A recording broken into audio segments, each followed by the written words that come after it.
Hi everyone, this is Johnnyonoes, and I'm playing Starbound version 1.0, and in this Let's Learn video, I'm going to teach you all about pets. Vinyendo, one of the commenters on one of my videos, had asked specifically for a pets video, so here it is.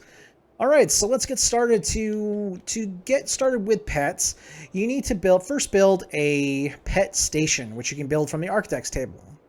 It requires some Durasteel, a battery, some copper wire, and some silicone boards. In there, you'll be able to create 3 different items. First one is the pet healing station, which allows you to heal your pets, a capture pod, which allows you to capture pets, and then a pet tether for if you want to keep your pets, roaming around, but still kind of in the same place. Let's go ahead and use those real quick. Here's the healing station. Just put it down, mouse over it, hit E, and then place a animal inside. Then click on heal. And when he's done, he's going to be all healed up. The tether works in kind of the same fashion.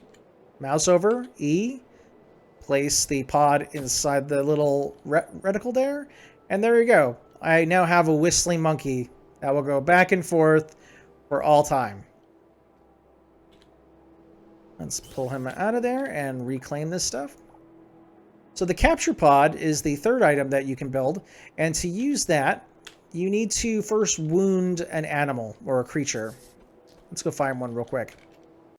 All right, looks like we have a critter here to go and capture. So the first thing you have to do is bring their health down to about 2 or 3 bars. So if you mouse over them while you're pointing your weapon at them, you will see how much health they have. So 2 or 3 bars, and then go ahead and equip your capture pod, and then chuck the ball precisely at the animal. As long as the animal is within the arc, you'll be able to catch them. You don't have to land the pod right on top of their face or anything like that, just within this nice blue arc. So if you're trying to capture a flying creature, just throw it right into them. No problem. All right, so now that you have your new creature here, he's in some indescribable horror, you just select this guy, or you put it on your toolbar. Just do the toolbar. And then you go ahead and click, and you'll bring them out. Then you click again to bring them back. After you capture something, you got to understand that their health is still as low as it was when you captured it. So they're not healed up just because they jumped into your Pokeball.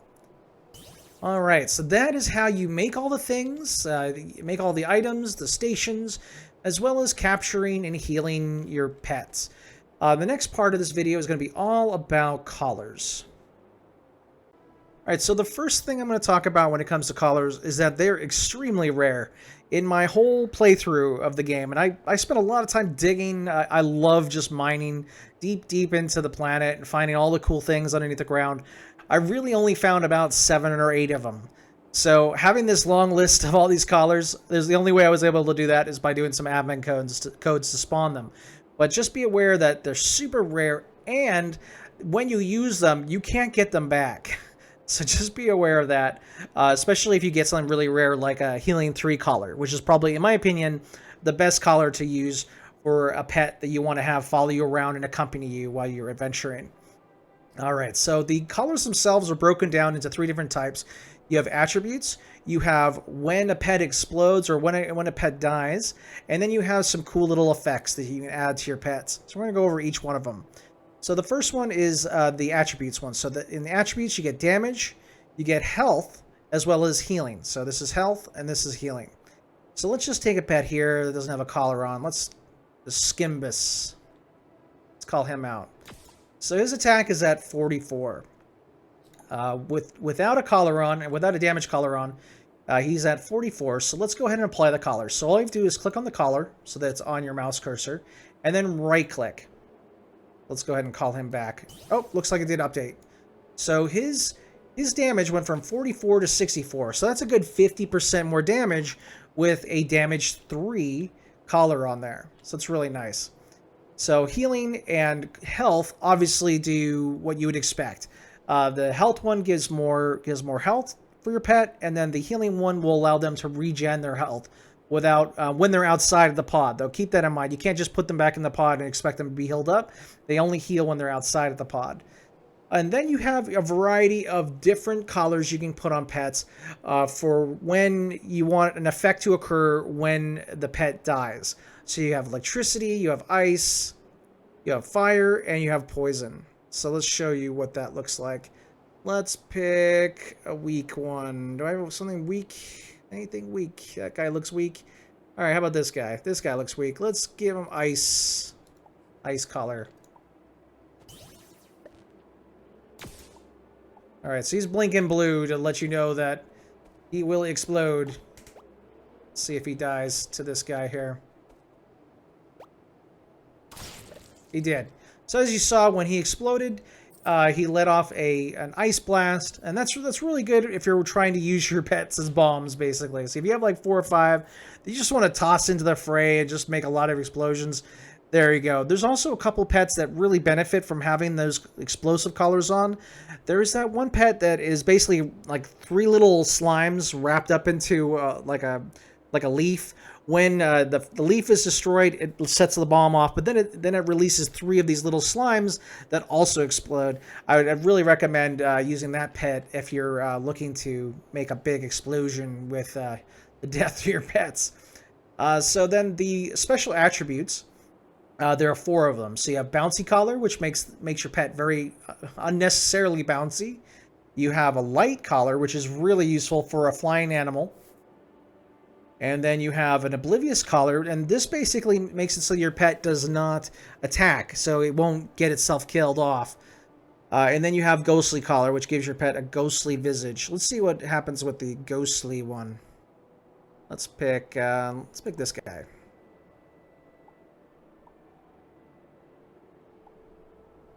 He's ghostly now. Oop.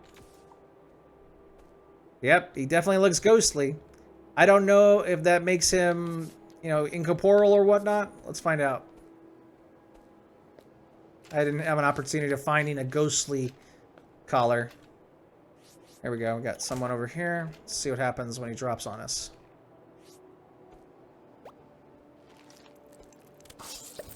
Oh, okay. So the pet still can die pretty easily, even with ghostly on. So I'm thinking that's just like a cosmetic thing. Now, Oblivious Collar, apparently an Oblivious Collar combined with this pet right here. Where is he at? There we go. So the Lumoth, if you combine an Oblivious Collar with a Lumoth, this is the best pet to use for when you want something to light your way. And the Lumoth is actually, he is incorporeal right off at the beginning. So he will be able to pass through objects. You can see. Oh. Oh, no. I was right. Okay, I was like, did I see this wrong? Did I test it wrong? But there you go. So you got your little pet here. And the other thing is that he's not going to attack because of the fact that he's oblivious. So as you see, that creature just completely ignored the pet. So if you don't want to waste your upgrade for your EPP, you have a nice way of lighting your path. Let me just take this off. No, I can't. No, this is a temp. No. This is a dark. Okay, I was going to take this EPP off, which would have probably just killed me. But I think I'm okay in admin mode. Let's see. Yeah, I'm okay in admin mode. So as you see, this animal really helps with lighting your way. So without my light attachment on, I can still see very, very well. So that combination of the Oblivious Collar and this particular animal, the Lumoth, really makes it so that you have a pet that acts as your light instead of having to use an attachment for your EPP. Let me put that back on, just in case I get out of admin mode while I'm here. So there we go. So then the next one is the Bouncy Collar. Or the Light Collar. So let's do the Light Collar real quick, even though just showed you the best light pet in the game. Where is that guy? Oh, it doesn't matter. So let's pick this guy as my light one. So let's take the EPP off again. And just like the Lumoth, actually I think it lights up the room less than the Lumoth does. But it does provide you some light. But because he's not incorporeal, he won't be able to go through the land, and he'll be able to get killed by any monsters. So the light collar is not that great, in my opinion. Just get the Lumoth from the steampunk biome that's on the frozen planets. Alright, so let's call this guy back, and let's use the Bouncy Collar. Let's find a... There we go. No, let's... Or use the monkey. Anything else? Anything else I can use? There we go. This is a perfect guy for Bouncy. He looks like a Bouncy character. There we go. So, okay, he's also terrible.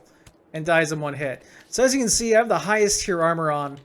And still, that pet got killed in basically one hit because he passed through the other creature. So, yeah, pets are kind of difficult to keep alive. But what you could see from that little demonstration... now let me go and spawn it in again. Spawn item, Bouncy Collar, I think it was. Is that correct?